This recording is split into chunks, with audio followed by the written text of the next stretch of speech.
Hello दोस्तों, स्वागत है आपका हमारे इस यूट्यूब चैनल पर। तो आज हम बात करने जा रहे हैं प्रीपोजिशन के बारे में। क्या आपको पता है कि इंग्लिश बोलते और लिखते समय 90% स्टूडेंट सबसे ज़्यादा गलती कहाँ करते हैं? इन, ऑन, एट, इनटू, बिटवीन। इनका सही इस्तेमाल करने में लोगों को लगता है कि ये बहुत मुश्किल है, लेकिन आज मैं आपको एक ऐसी जादुई ट्रिक बताने वाला हूँ जिसके बाद आपको प्रीपोजिशन का एक भी नंबर एग्ज़ाम पे नहीं कटेगा। अगले 10 मिनट मेरे साथ बने रहिए और चलिए इस डर को हम हमेशा के लिए ख़त्म करते हैं। तो हम बात करेंगे प्रीपोजिशन के बारे में। प्रीपोजिशन, ठीक है। प्रीपोजिशन एक वह शब्द होता है जो एक संज्ञा या सर्वनाम की पूर्व प्रयोग में किया जाता है। संज्ञा को हम इंग्लिश में बोलते हैं नाउन, ठीक है, और सर्वनाम को बोलते हैं अपन प्रोनाउन, ठीक है। अब बात करते हैं प्रीपोजिशन की प्रयोग के बारे में, मतलब प्रीपोजिशन का प्रयोग कहाँ कहाँ होता है। सबसे पहले बात करेंगे इनकी। इन एने होता है अंदर, यानी कि स्थिरता के भाव के साथ, जहाँ कोई भी वस्तु स्थिर रही हो या रहती है। जैसे कि my book is in the bag, यानी कि मेरी जो किताब है ना वो कहाँ पर धरी हुई है, किसके अंदर धरी हुई है? बैग के अंदर धरी हुई है।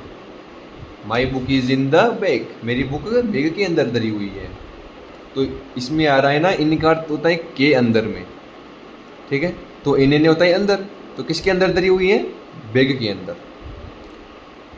दूसरी बात करते हैं मौसम, सप्ताह, प्रातः, साय, महीने, सन, इनके पहले इनका प्रयोग होता है। जैसे कि Mahatma Gandhi was in born 1869, ठीक है। मतलब महात्मा गांधी जी का जो जन्म है ना वो कब हुआ था? वो 1869 में हुआ था। अब बात करते हैं अपन तीसरे पॉइंट की, यानी कि बड़े स्थानों से पहले। बड़े स्थानों से पहले कैसे? कि he live at Sanganer in Jaipur district, ठीक है। मतलब इसमें कहा गया है कि जयपुर जो है वो बड़ा स्थान है और सांगानेर जो है वो छोटा स्थान है। तो छोटे स्थान के लिए हमेशा यट का प्रयोग होता है और बड़े स्थान के लिए हमेशा इन का प्रयोग होता है, ठीक है। अब बात करेंगे अपन अगले पॉइंट की। दूसरा पॉइंट है हमारा इनटू। इनका अर्थ होता है के अंदर, यानी कि जब कोई भी चीज़, ठीक है, कोई भी चीज़ हो वो बाहर से अंदर की ओर जब गति करती है ना तब इनटू का प्रयोग होता है। जैसे कि हम बात करेंगे ही जंप्ड इनटू द वाटर, यानी कि ही जंप्ड इनटू द वाटर। इसका अर्थ क्या होता है? इसका अर्थ होता है कि वह पानी में कूदा। किसके अंदर कूदा? पानी के अंदर कूदा। तो इसमें आ रहा है ना के अंदर, तो इनटू का प्रयोग कहाँ पर होता है? के अंदर में। तो किसके अंदर कूदा? पानी के अंदर कूदा वो, ठीक है। दूसरा प्रयोग की बात करेंगे अपन, स्थान परिवर्तन अथवा रूप परिवर्तन हो, ठीक है। स्थान परिवर्तन हो या रूप परिवर्तन हो। He put the book into the bag. अब इसका क्या अर्थ होगा? He put the book into the bag, उसने किताब को बैग के अंदर डाला, ठीक है। He put the book into the bag, उसने किताब को कहाँ पर डाला? बैग के अंदर डाला। अब बात करेंगे अपन ऑन की। ऑन का प्रयोग कहाँ पर किया जाता है? तो पहले बात करेंगे अपन ऑन का जो प्रयोग है वो पर, यानी कि के ऊपर, इसके अर्थ में, ठीक है, यानी कि स्थिरता में। जब दोनों की सतह स्पर्श होती है, एक तो होगा इसका प्रयोग स्थिरता में और एक होगा जब दो वस्तु जो है ना स्पर्श करती है। जैसे कि my book is on the table, ठीक है।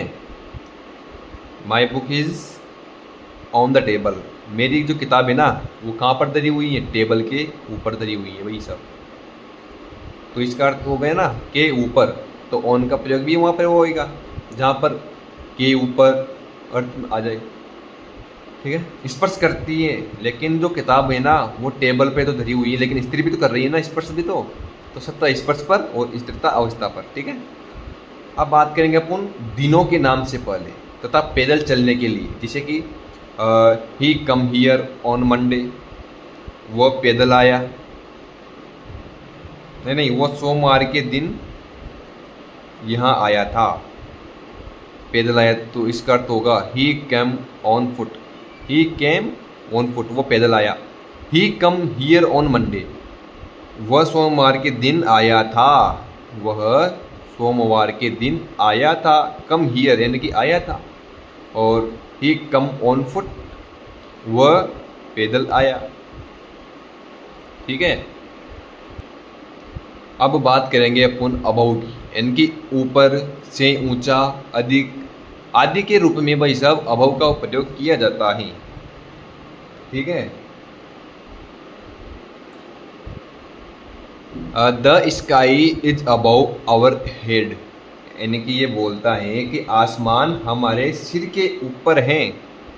The sky is above our head, आसमान कहाँ पर है? हमारे सिर के ऊपर। तो इसमें क्या आ रहा है अबव में? से ऊंचा, किससे ऊंचा है? सिर से ऊंचा है, तो अबव का प्रयोग होगा। दूसरा है हमारे पास इट वाइट्स अबव 10 टन्स, इसका जो वेट्स है ना, वेट यानी कि वजन कितना है, तो भाई साहब इसका जो वजन है वो 10 टन से भी अधिक है। इट 10 टन इसका वेट है। अब बात करेंगे अपन आवर की, आवर यानी कि से अधिक, सीधे ऊपर, किंतु वस्तु एक दूसरे को छूती न हो, वहाँ पर आवर का प्रयोग होगा। दूसरा है हमारे पास स्पर्श होने पर, गति हो अथवा ढकने का अर्थ होने पर आवर का प्रयोग होगा। ठीक है, जैसे कि बात करेंगे अपन there was a lamp hanging over the table, यानी कि मेज के ठीक ऊपर एक लैंप लटका हुआ था। इसका अर्थ होगा, क्या होगा कि मेज के ठीक ऊपर एक लैंप लटका हुआ था। तो इसमें क्या हुआ? सीधे ऊपर, मतलब वह क्या था? टेबल पे तो नहीं था, टेबल के ऊपर लटका हुआ था भैया। अब बात करेंगे अपन दूसरे पॉइंट की, spread this cloth over the table, मेज के ऊपर कपड़ा फैला था। ठीक है, spread this cloth over the table, cloth से क्या होते हैं? कपड़े। टेबल को जानते हो अपन, स्प्रेड यानी कि फैला था भैया, वो क्या फैला था? कपड़ा। कहाँ पर फैला था? टेबल पर। ठीक है, समझ में आ गया होगा तो लाइक कीजिए, कमेंट कीजिए, सब्सक्राइब कीजिए चैनल को। आगे बढ़ते हैं अपन। अब बात करेंगे अपन अंडर की। अंडर यानी कि नीचे के अर्थ में, कोई भी चीज़ हो ना उसके नीचे के अर्थ में अंडर का प्रयोग होगा। जैसे कि the water is flowing under the bridge, पानी पुल के नीचे बह रहा था। कैसे? कि the water is flowing under the bridge, bridge ने क्या होता है? पुल।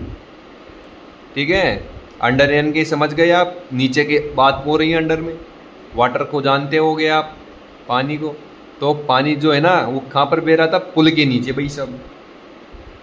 ठीक है, दूसरे the cat is sitting under the table, बिल्ली मेज के नीचे बैठी थी। सिटिंग यानी बैठना, अंडर यानी कि नीचे। जहाँ पर नीचे के अर्थ की बात की जाए ना वहाँ पर अंडर का प्रयोग हो भैया। ठीक है, अंडर का प्रयोग कहाँ पर होगा? जहाँ पर नीचे की बात की जाए। अब नीचे यानी कि जो बिल्ली है वो कहाँ पर बैठी हुई है?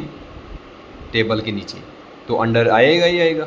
अब बात करेंगे अपन विटविन के बारे में। ठीक है, अब विटविन किसे कहते हैं, इसका प्रयोग कहाँ पर होता है? दो व्यक्तियों अथवा वस्तुओं में अथवा उनके बीच में बिटवीन का प्रयोग होता है।